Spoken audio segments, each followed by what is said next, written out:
Hello friends, हाय, राधे राधे। आज मैं आपको एक मोटिवेशनल स्टोरी सुना रही हूँ जिसका टाइटल है जैसा जिसके पास होगा वो वैसा उसको देगा। आज मैंने सत्संग में बहुत अच्छी बात सुनी। दो पड़ोसी थे। एक पड़ोसी दूसरे पड़ोसी को देखकर बहुत क्रोधित होता था, बात बात पर उससे गुस्सा करता था और रोज उसके घर उठा उठा के अपने घर का कचरा उसकी तरफ डाल देता था। दूसरा पड़ोसी रोज ये बात देखता और दुखी होता, कहता कि मैं तो उससे कुछ कहता भी नहीं हूँ, ये पता नहीं क्यों मेरे घर के आगे कचरा डाल देता है, इसको मुझसे बहुत प्रॉब्लम है।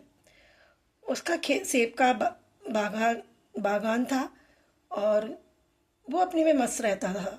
तो उसने अपने सदगुरु से जाकर के ये बात कही कि हे गुरुदेव, मैं अपने पड़ोसी से कोई ज़्यादा बात भी नहीं करता हूँ और ना मैं उससे कुछ कहता हूँ, फिर भी वो मेरे घर के आगे रोज़ कचरा डाल देता है। अब आप में अब आप मुझे बताइए मैं क्या करूं। गुरुदेव ने उसके कान में एक मंत्र फूका जो उसकी समझ में आ गया। अब वो जैसे ही घर गया, उसने एक टोकरी सेब की उठाई भर करके और अपने पड़ोसी के यहाँ गया। पड़ोसी ने दूर से देखा तो उसे लगा ये भी अपने घर से कचरा लेकर के मेरे घर कचरा डालने आया है और मुझे से लड़ने के लिए आया है।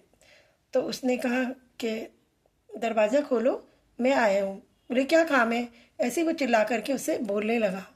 तो इतने में उसने दरवाज़ा बंद कर दिया। फिर उसने कहा नहीं खोलो, मैं तुमसे मिलने आया हूँ।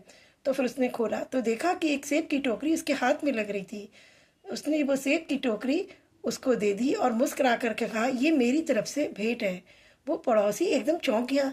बोले ये क्या चमत्कार हुआ, मैं तो उसके घर रोज कचरा डालता हूँ और इसने एक सेब के फलों की टोकरी ला करके मुझे दे दी। वो इतना शर्मिंदा हो गया। बोले भाई तुमने ऐसा क्यों किया। तो उसने उससे प्यार से कहा जो जिसके पास होगा वो वैसा ही उसको देगा, दूसरे को देगा। तुम्हारे पास कचरा था तो तुमने मेरे घर रोज कचरा डाला, मेरे पास सेब का बागान है तो मैंने आपको सेब दे दिए।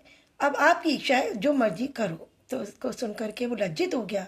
तो ऐसे ही संसार में हमें सबके साथ व्यवहार करना चाहिए। जो व्यवहार हम दूसरों से चाहते हैं वही करना चाहिए और अगर नहीं कर सकते हैं तो हमें मौन रहना चाहिए। किसी के लिए भी हमें गलत नहीं सोचना चाहिए, ना दुर्व्यवहार करना चाहिए। अगर आपको मेरी ये मोटिवेशनल स्टोरी अच्छी लगी हो तो आप मेरे चैनल को सब्सक्राइब कीजिएगा और मेरे इस वीडियो को शेयर कीजिएगा जिससे सब लोगों का भला हो। धन्यवाद।